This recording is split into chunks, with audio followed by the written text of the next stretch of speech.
Hello, everyone. Welcome to HR.com's HR Tech Symposium.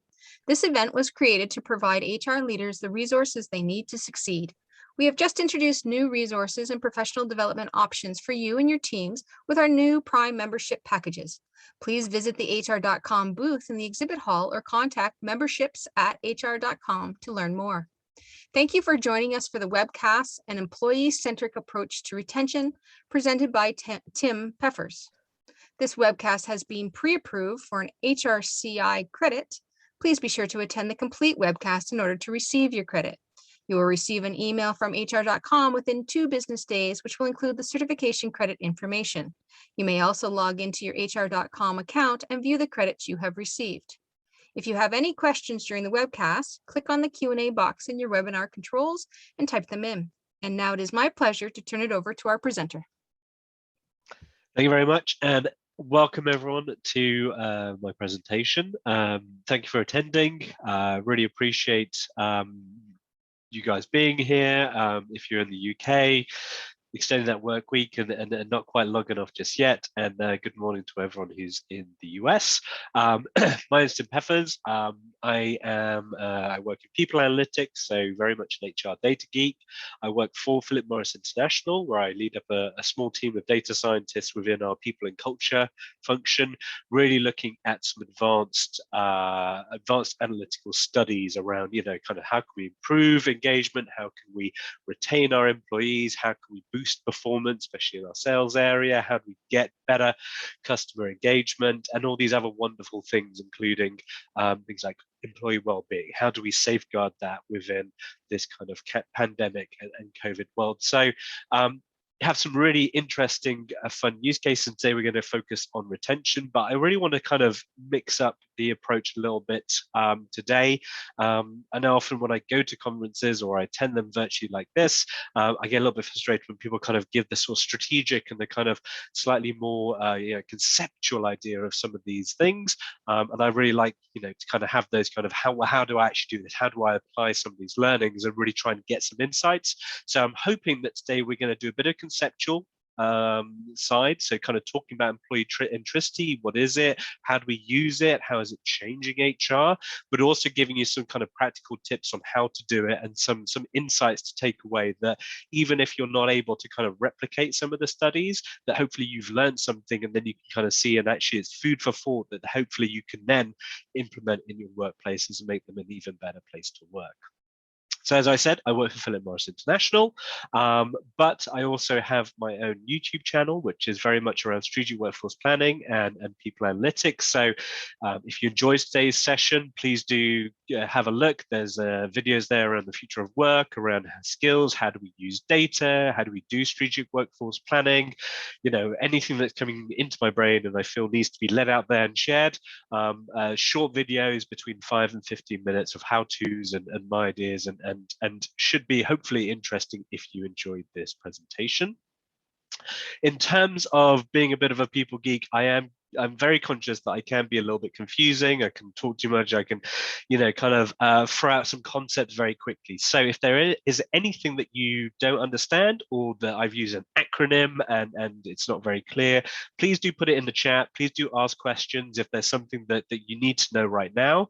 If you have more general questions, how would I implement this in my organization, or, what are the skills we need, or anything that you would like me to kind of address, there's going to be a Q&A at the end. We're going to try and aim for a good 10 minutes of Q&A. So if you have more general questions that's not kind of vital right now, put them in the Q&A, and then we'll have a really good, as good a digital conversation as we can have at the end of the session. We can talk about how we use this data and so on. So please do interact. I've got the chat open. Any questions, anything not understanding, or anything you want to just mention, please do put in there, and we'll try and make this as interactive as possible. Anyway, so I just want to introduce myself a little bit, and then introduce, what's kind of going on with me, and then kind of trying to relay that into the topic that we're looking at. So my name is Tim Peffers. I work in the UK. I live literally 10 minutes away from Gatwick Airport. And ever since lockdown happened, a lot has changed in my life. We welcomed our first son, our first child, I should say, but he's a boy. He's called Oscar. He joined us in June of 2020. So been a very busy and a very challenging time during lockdown. I've tried to better myself and learn a new skill. So if you look at the top corner there, you'll see my lovely new data science laptop that I bought. And I was going to do some amazing data science image recognition project, but actually, like I think a lot of hobbies in lockdown, I didn't actually kind of find the motivation to do it. So this fancy new data science laptop has mainly been a heat pad for my cat Beyonce. It's also been used by Oscar in the middle photo to watch videos as he's joined me at work, which has been kind of fun.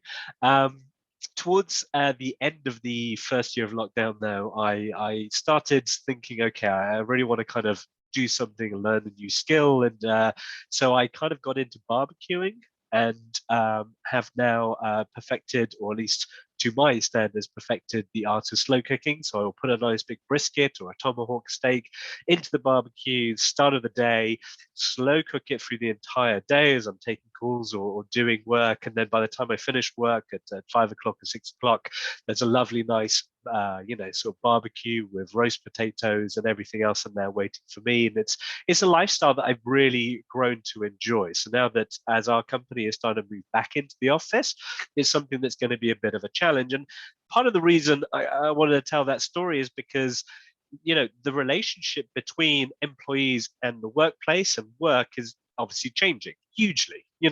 We suddenly discovered, even though I think a lot of people in HR already knew, that sort of work can be done differently. We can work a lot more efficiently online, digitally. There are some drawbacks to it. We've definitely seen at Philip Morris International our well-being challenged as we work from home, especially when we have caring responsibilities, when we don't have that interaction, we don't have those kind of face-to-face conversations, and we don't see our colleagues, we can feel disconnected. So we've got this different relationship with work. We want to kind of keep some things we love, but then also we know we need to work on some things and improve. And I guess the reason why I want to start here is because we need to be ready to adapt to those changes. And I guess this is where I feel employee centricity is just such a wonderful tool, because essentially we need to really understand our employees better so that we can provide a better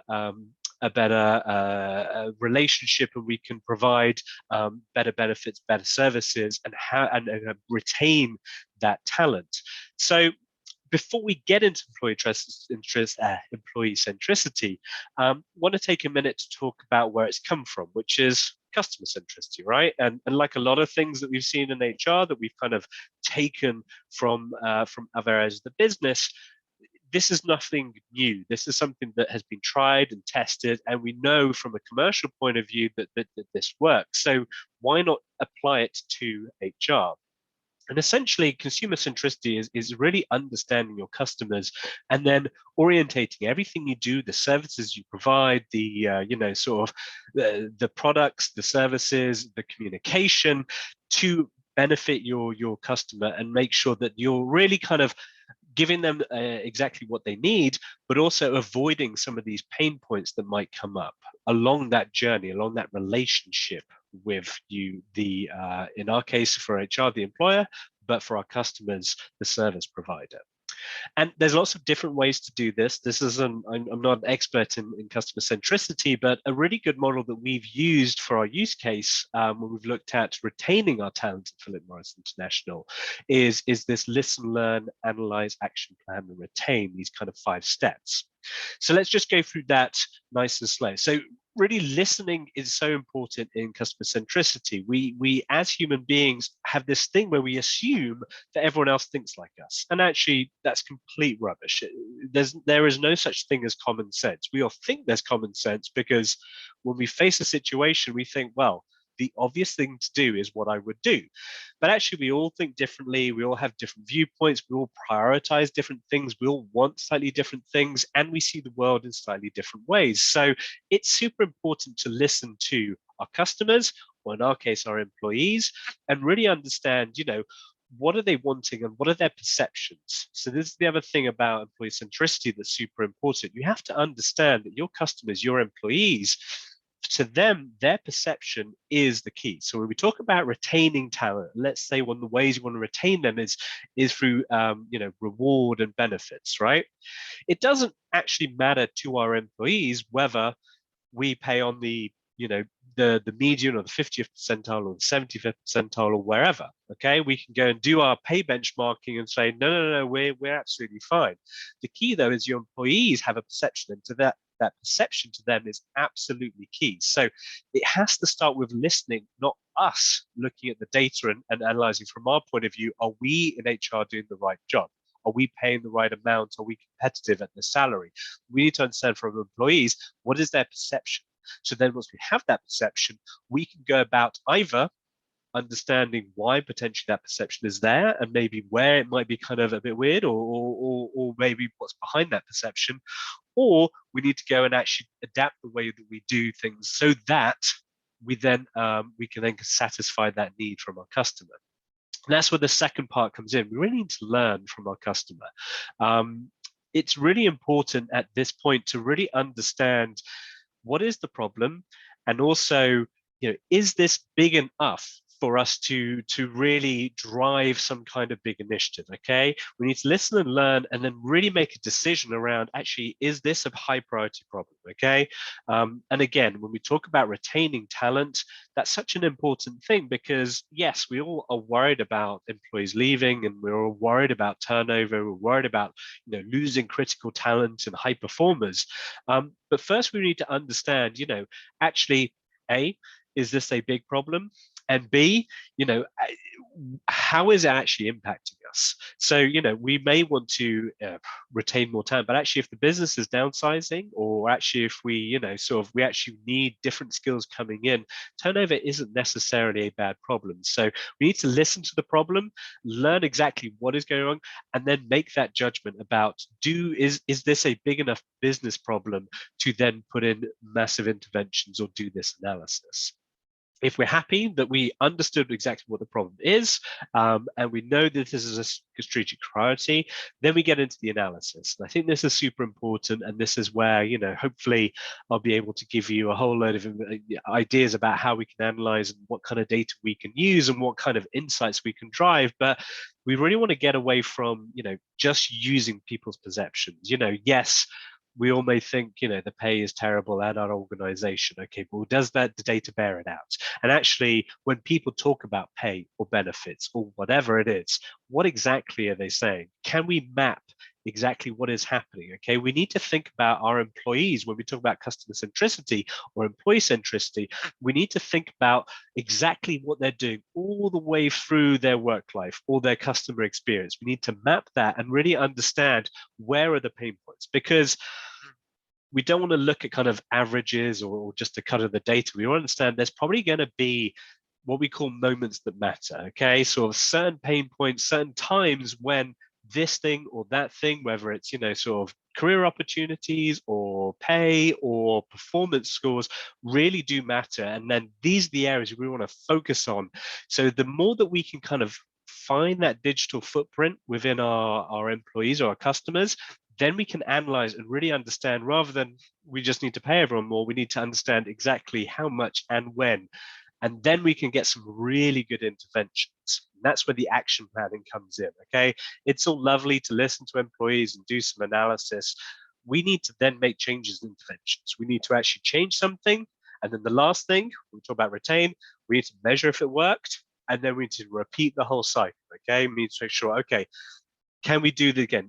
Now that we've made that intervention, our world of work has changed. Okay, what are the new pain points? Because there will always be some kind of frustration, or there'll always be some kind of challenge. So we're going to go back and then restart that whole cycle. Once we've retained and then we've overcome the first problem, we then need to analyze, okay, well, where is this next thing? Well, how can we further improve our performance? So this is really about customer-centric cultures, but you can apply exactly the same principles to HR and to our internal organizations to really understand our employees, what they need, what their pain points are, exactly what is happening, and then how we can make that a better place to work in order to retain our talent and improve productivity.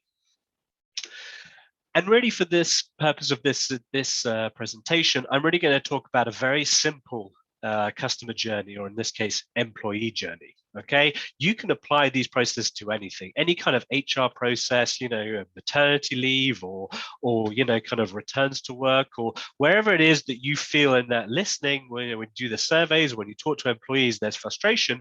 You can apply these principles to any kind of process, anything that happens within the organization that relates to people. But for this example, going to give a very high level overview of the employee journey. Okay, so what do employees do? They apply, they get the job, they join the organization, we perform, they improve. If they have improved, we reward them.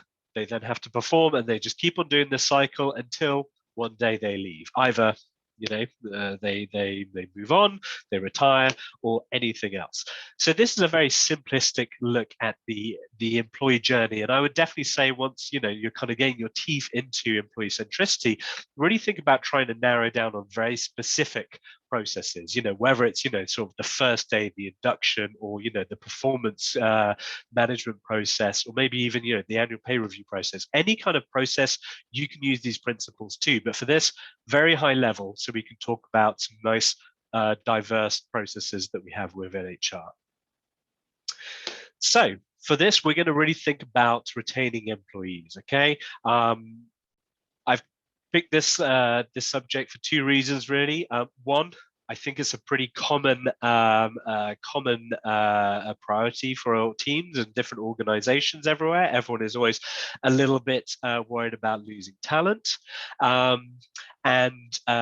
but also, we've had a look at this from Philip Morris International, because essentially, we've spent a lot of energy recruiting new skills, hiring new people, looking at building completely new different tools, moving into new markets, moving from traditional cigarettes to what we call reduced risk products, but essentially we've become an electronic goods manufacturer. So we made a huge investment in acquiring and developing new skills.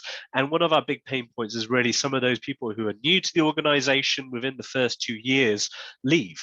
So real kind of pain point in terms of putting all this energy into acquiring new skills, and actually there's a huge amount of cost and a huge hit to productivity when those people that you've hired leave. So I've just put some kind of high level facts here just to kind of build that business case. In our analysis at Philip Morris, we've calculated that the cost of turnover an employee is 98% of their annual base salary. So if you want a very simple way to measure the cost of turnover in your organization, you just need to take a list of all the levers and then essentially add together all the annual base salary. That'll give you an idea of how big a problem this is at your organization. There's also a lot of noise, and there's a little bit of data. I don't think it's particularly conclusive at the moment about the great resignation, but there is data showing that employees either are moving internally within organizations or moving in between organizations at a quickening pace at the moment, but also over the last 5 to 10 years as trends increase, but also job availability has improved. But also going back to the start, when I talked about me, putting the brisket in the barbecue in the morning and kind of having this different lifestyle, these relationships between employers and employees is definitely changing. So we kind of need to go back to the drawing board a little bit to make sure that when we do implement our new return to the office policies, or whatever plan we have for navigating this post-pandemic world, and we're really making sure that we're taking employees along the journey with us. We're not pushing onto the employees. So really important that we think about the employees, because if we don't get this right, employees now will have a better choice of which companies to work for, especially as there's more remote working, there's more companies allowing employees to work from home. So we really need to be very conscious of what employees' pain points are and how we can fulfill those needs.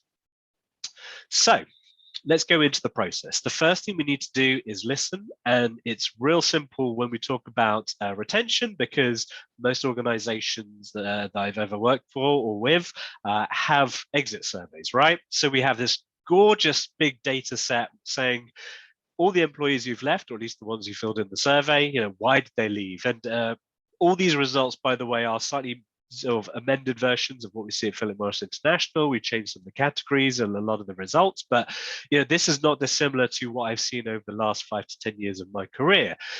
People leaving because different opportunities. They want professional development. They want, to kind of have that kind of upward or forward progression in their careers. Maybe they just want to completely change. They don't want to work in financial services or the civil service or a particular company anymore.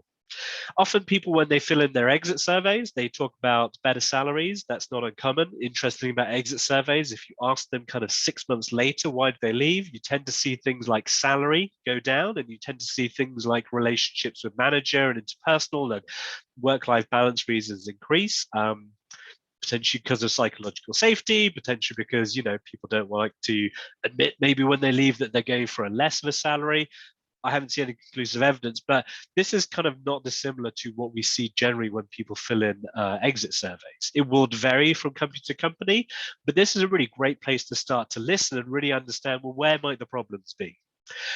And the other thing about exit surveys, if you do have free text comments as well, is we have, people can actually write whatever they want and name specific processes or give you that kind of emotional and unfiltered content as why people are leaving. And I think this is a really great place to learn. Okay, listening, yes, we're kind of understanding these are the main drivers, but I think when we really kind of start to actually talk to employees physically, when we do those physical exit interviews, or we have focus groups as well, or in this case, another great thing to do is potentially stay interviews. I don't really have time to go into them, but essentially it's like an exit interview, but you do it before the employee leaves so that, you can potentially convince that employee to stay.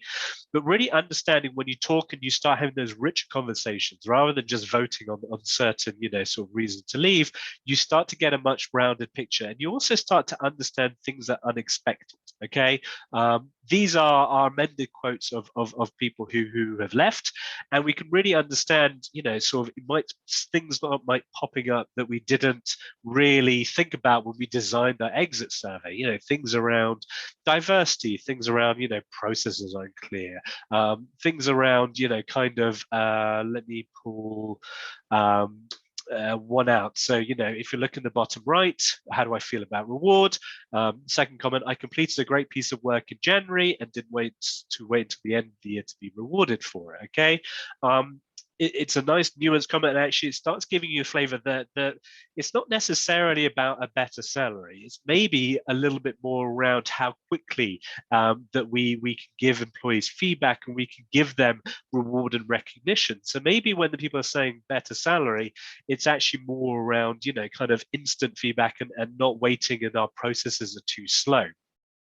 So I think talking to employees, having focus groups, or kind of really trawling through the comments is a great way to kind of understand and learn something new about why exactly employees are feeling these pain points and potentially will leave. So doing exercise like this is called building a persona. You can really understand and have a really kind of rich conversation with other stakeholders around, exactly who is leaving.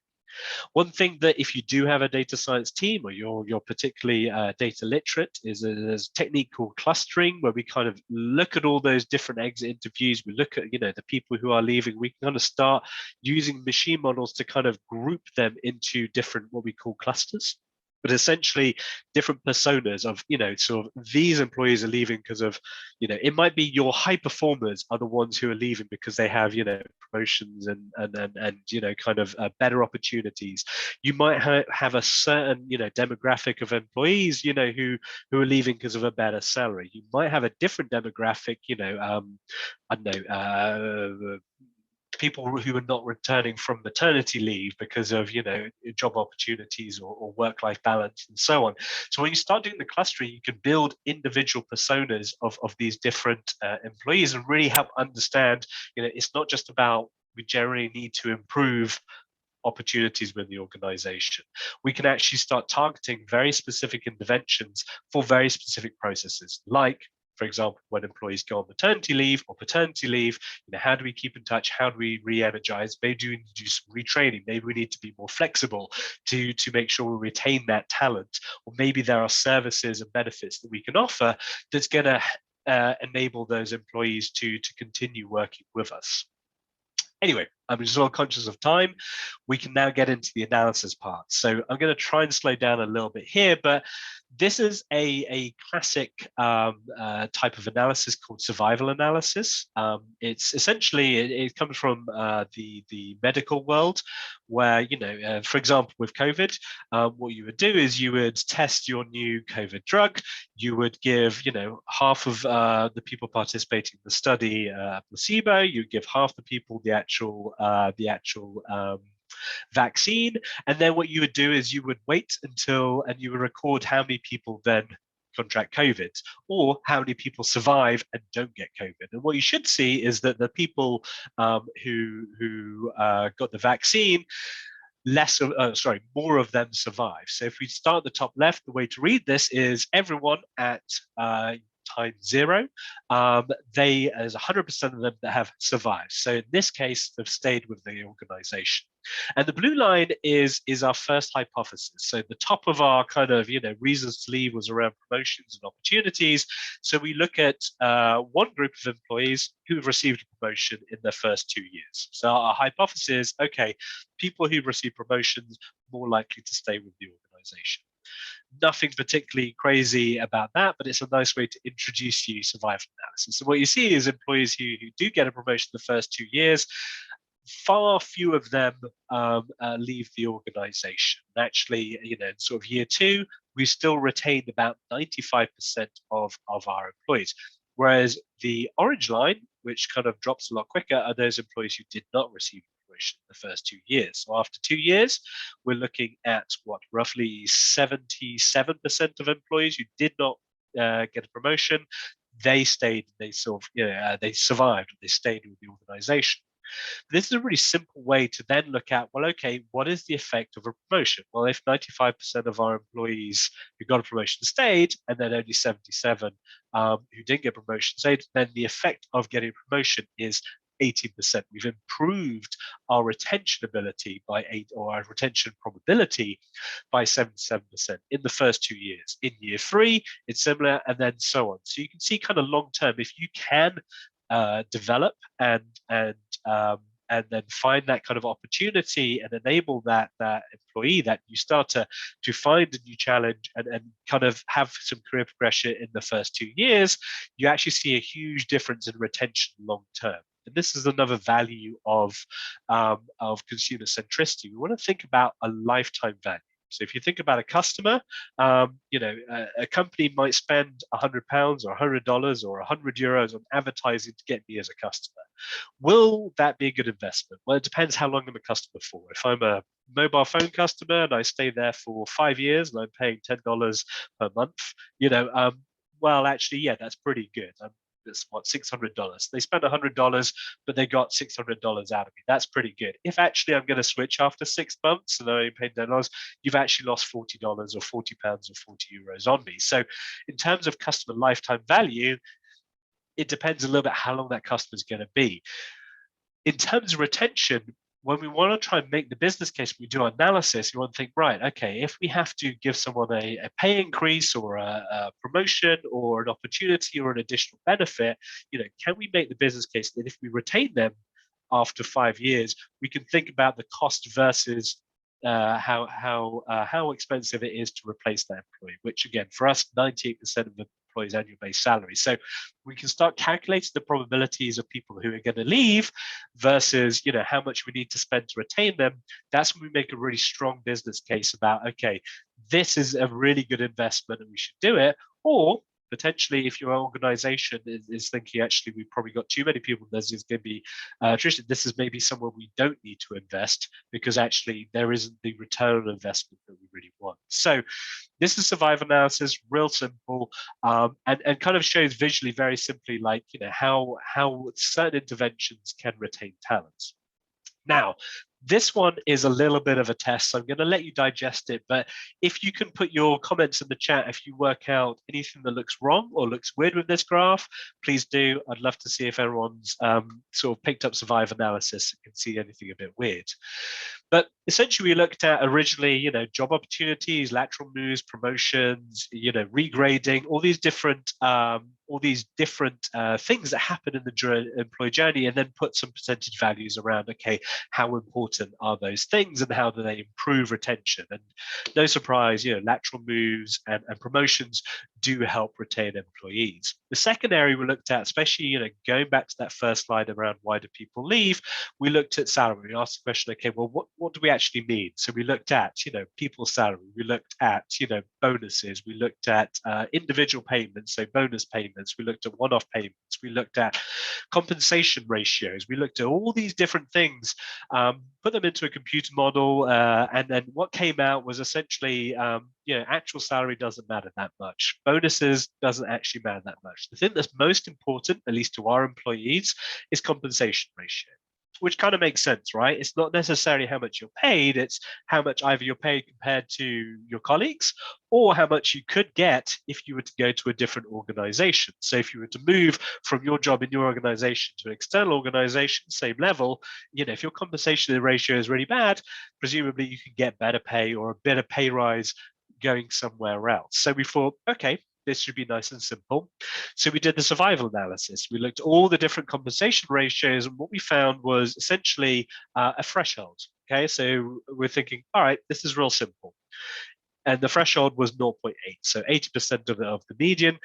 So we thought, this is very simple. What we'll do is we'll just say as a recommendation, look, we shouldn't hire anyone below a compensation ratio of 0.8 because it's going to increase our retention in the first 2 years by X% and so on. But the data scientists we were working with said, actually, this isn't going to work because yes, the threshold is 0.8, and I don't know if anyone spotted this in the graph, but what the survival analysis showed us is that actually, if you are paid less than the 0.8 compensation ratio, you're more likely to stay with the company. So essentially what we're saying here is that the blue line, which is the people who are paid at less than a compensation of 0.8, so between usually 0.75 and 0.8, well, they're more likely to stay long-term than the people who are paid higher. So they're more likely to stay than people who have a compensation ratio of 0.9 or even 1 or even above 1, which is weird, right? You feel like that doesn't make any sense. What we're saying is you need to pay people less so they stay with your company. But if you pay people more, they're more likely to leave. But this is why I think employee centricity really comes in and really helps understand what's going on. Because if we think back to that persona we built, we think about that comment around, I did a great piece of work and I didn't want to wait over a year to get a pay rise, get my performance review. So what we did, we then said, okay, we don't think it's necessarily your compensation ratio that's driving it. What we think is happening is that people want to be paid more, given pay rises and pay increases more often, to have that kind of feel of traction in their career.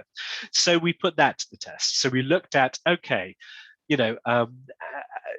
who's more likely to say someone who has been hired at a high level or someone who's been hired at a very low compensation ratio? Because their compensation ratio is low, they actually get more, larger pay rises, quicker pay rises. They might get more interventions than someone who's actually hired at quite a high rate. And what we found was exactly that essentially your pay reviews, the frequency of pay reviews is much more important than what you're actually paid, right? And I think this is a really interesting insight because, if you just use the data on its own, you would have got something really misleading. The data, the algorithm said you should pay people less, they'll stay more. That doesn't really make any sense. But when you combine it with this information and the kind of the interviews and the comments and sort of what employees are saying, suddenly we start to understand that, actually, we kind of understand your career traction, your career kind of that feeling of having that mobility in your career is more important than necessarily the number attached to your salary, your paycheck. And I think there's a lot of psychology to back it up, right? You have the hedonic treadmill where people just get used to what they have. So actually, yes, you get a pay rise, but you get pretty much used to spending that within sort of 3 to 6 months. The other thing is around actual pay rises. There's been some great studies around how long does that improve retention, and some of them are saying essentially a 1% increase in pay usually gets you about 6 weeks of additional tenure, right? So it does make sense. Then when you think about, okay, let's make sure our employees are feeling like they're progressing, they're improving, they have opportunities, that's something that's going to become really powerful when you then start thinking about action planning. Okay. And the thing with action planning, like I said, we really want to focus on when is also the right time. We can't just go out and give everyone in the company pay rises. Okay. So we need to think about, where are the critical areas? Where is this problem happening? And again, hopefully in the listening, we've understood, these kind of pay bands or grades or these areas of the business. And that's where the problem is kind of being really kind of red hot. But also thinking about when in the employee journey, right? People join, throwing a pay rise at them, our data says, just does not give much, if any, significant impact long term, right? It's usually people do that because they've been hired in kind of the wrong role, or there's been some kind of issue, and that's kind of a bad way to start your actual career with an organization. When you get to that 6 to 12 month window, actually reward increases do help a lot. So, things that that may help, sort of probation, having a guaranteed pay review at passing probation. Probation is not a particularly fun process for a lot of people. It can be quite stressful. So actually guaranteeing that pay review at that point can help improve your retention. Actually, when you think about that compensation ratio insight, it makes more sense when you offer a candidate and you're negotiating to say, let's say, I don't know, you're offering $50,000, pounds, euros, whatever, to that candidate. It actually then makes more sense saying, well, actually, we want to pay you 48, but we're going to give you a 2 or 4% increase once you pass probation. It's the same money, but what you're doing is you're hiring someone at a lower cost, and then you're giving them a much bigger pay rise. So in 6 months' time, they have, hopefully, if they pass probation, they have that big hit of kind of feeling like their career is progressing, and this is a great company to work for. And it kind of helps retain through that potentially difficult 6 to 12 month period. And actually, what we found is reward is actually a more powerful tool at this point in the employee journey. Promotions do lead to an increased retention rate, but it's not as powerful as some kind of pay increases. When you get to that 12 to 24 months, though, that's when employees are kind of much more heavily impacted by different career moves. So that's where really we want to think about within that kind of first year performance review, or maybe you want to do a 1 year sort of manager career conversation. But that's where we really want to think about, okay, let's put in having the right conversations with employees, really making sure that we're developing employees and we're trying to get a promotion or even a lateral move to make sure that employees are feeling that their career is progressing, and actually to keep on upskilling, to move on to new challenges, they're able to do that within our organization. And what you see as well as pay reviews, they become less of an impact pay increases, but actually if you don't give a pay increase within the first 12 to 24 months, that's when you have a massive drop in retention. So again, if you're thinking about what is the problem at your organization, and maybe attrition is a bit low, and actually you're looking to bring in more talent, or you want to be more aggressive in your performance management processes, that's where you may want to think about, okay, this, we know if someone isn't particularly performing or they don't seem to be a strong quality hire, that's when we don't do when we have pay reviews, we actually don't give minimum pay rises and so on, if in your organization, in your market, that you're able to do that. So it's really using the right tools at the right time, and what we're trying to do is bring some real data around it so we can action plan and make a real difference and drive the results we really want. Last thing is just retain and repeat. It's just a real process. You just kind of make sure you're measuring what you're trying to do, and then you go back to the start and then really revise and try to kind of fine tune and hone, because you may have made erroneous assumptions. You may have not connected, and you just said, right, we've got to pay everyone less, and then suddenly that doesn't work. But also really think about measuring what you're doing. If you're spending money on interventions, you really need to make sure that you're calculating that ROI, so that what you have really drives the impact that you hope it would. So this is pretty much my run through employee centricity and how to retain talent. Please do put your questions in the Q&A, because we'll be wrapping up pretty soon. just before we do that, I know I've thrown probably quite a lot at you, and they'll see this will be available online afterwards. So if you're not joining us live, and right now you're in the future and I'm in the past, do please, add me on LinkedIn. Always happy to have conversations.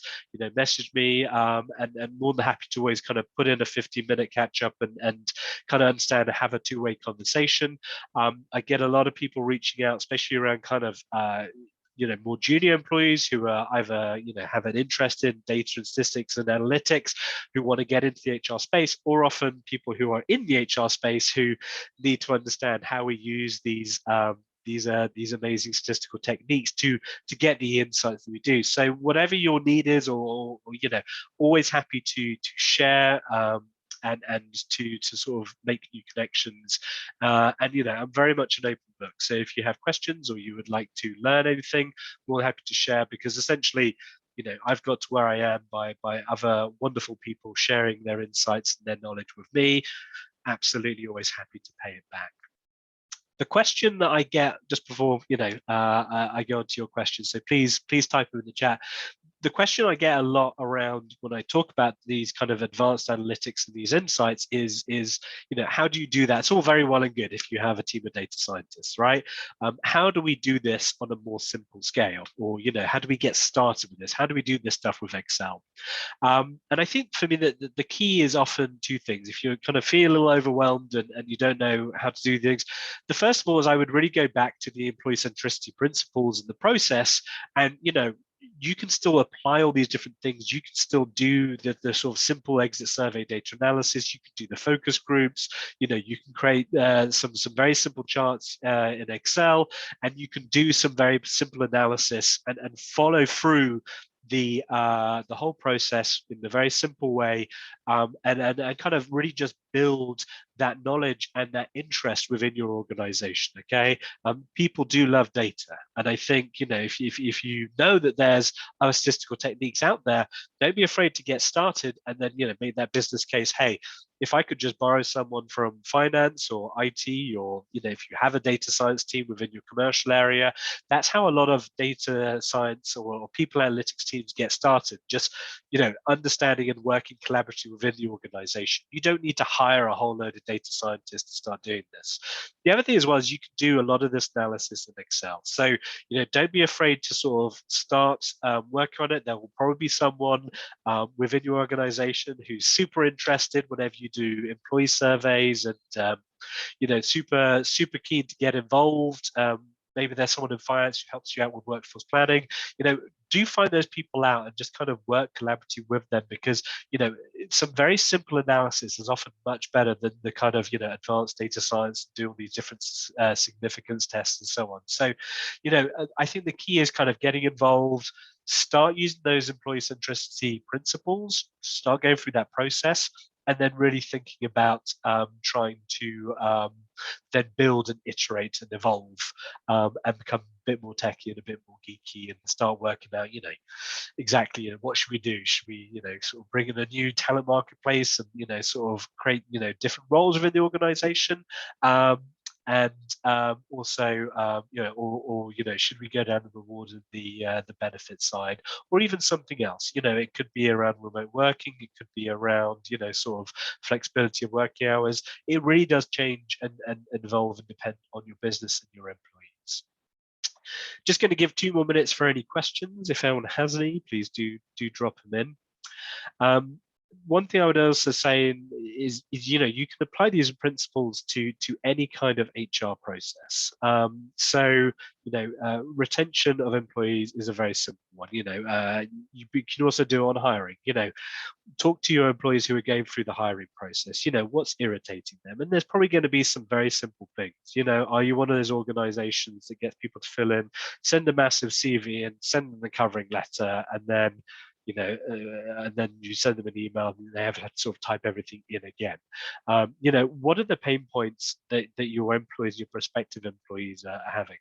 But you can also do it in any kind of process. So, the other area that we've applied this at Philip Morris is strategic workforce planning. There's no real kind of activity from an employee point of view, but you can still use some of these techniques, especially the personas. You can go out to your, prospective clients and your customers. Who are your customers through workforce planning? Well, your head of manufacturing, your head of operations, or whichever is the business that's going to need this data and these insights, and are going to have to work with you, and have those interviews and say, what do you need from strategic workforce planning? What do you need from, an employee engagement survey? Whatever kind of whatever process that you're running, to understand what your customer needs, and then you can really think about designing that process so it meets their needs. So don't be afraid to apply these principles to anything that you do. Just make sure it's a high priority. See, we've got a question. We have one around stay interviews. So I have a terrible memory for names, but there's a great book around stay interviews. I will try and remember it. But essentially, a stay interview is exactly the same as an exit interview, right? The problem with exit interviews is often the sample that you're surveying is a very specific type of employee who has left, right? What actually could be a bigger problem is you have employees who are unhappy within your organization and want to leave but can't. You might be paying them too much. They might not want to be afraid to leave their organization. They've been working there for 10 or 15 years. There might not be another great job nearby. Or, they could be your high performing, high potential employees. They just haven't left yet. So stay interviews are really exactly the same as an exit interview. You would want someone who is ideally not a manager, but to go and have that conversation, to ask the same questions. Why would you leave? If you were to leave, what would be the thing? Would it be, salary? Would it be, jobs? Would it be, development? The reason why I would ideally say don't have your manager do the stay interview is obviously one of the biggest reasons why employees leave often is because of relationships with colleagues and managers and senior stakeholders. So that's where, again, you may have a lack of good data if you have your managers do it. However, you may not have the time and the availability within your HR team or another area to kind of have those champions give up that time to do those interviews. But really, you want to collect as much data as you can. So try not to make it as informal as a manager having a chat. I would really make sure that you're giving. So when we've done this before, give an actual script, an actual survey that the employees fill in collaboratively with whoever's having that conversation, because we do want to get that feedback. We do want to explore things rather than just ticking box and voting on things. We really want to explore topics to learn something that we weren't expecting. And then really collect that data. You don't have to do it across your entire organization. You could do random samples, or you could target areas where either that you have high turnover, or potentially you have really high performing employees, and then just really collecting that data and using that as a conversation starter. The biggest driver for people analytics and advanced analytics is because CHROs and CEOs, they want to know the people problem before it happens, right? You want to know why people might leave so you can retain them before they've walked out the door and told you it's because of this, right? So I think stay interview is a great way to do that.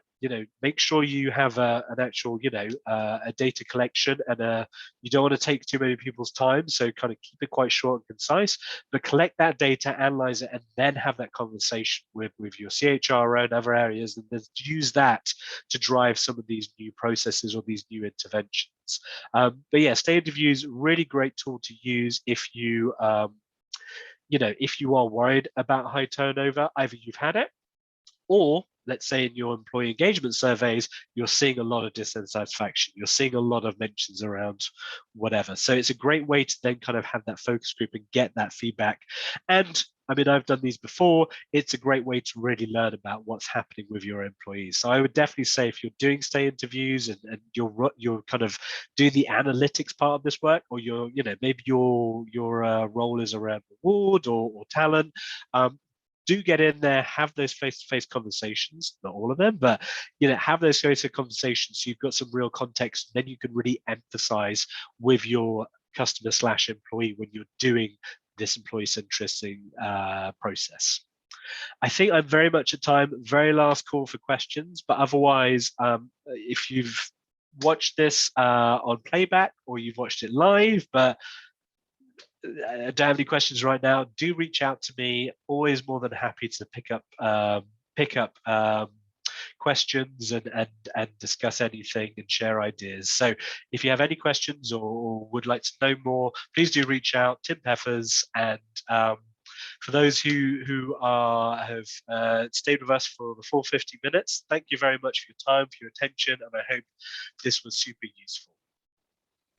Tim, this has been amazing. You've done a jump from all the concept down to very practical ways to guide some of our HR professionals in those companies. So thank you so much for joining us today. This concludes our webcast for now, and I'd like to thank Tim as well as all of you for joining us. If you joined late and would like to view this webcast again, the recording and slides will be available on hr.com in our archived virtual events. Your HRCI credit will show up in your hr.com account within 2 business days. We will also send out an email with the credit information. Please take a few moments to fill out the webcast survey that will open on your screen. Your feedback is very important to us.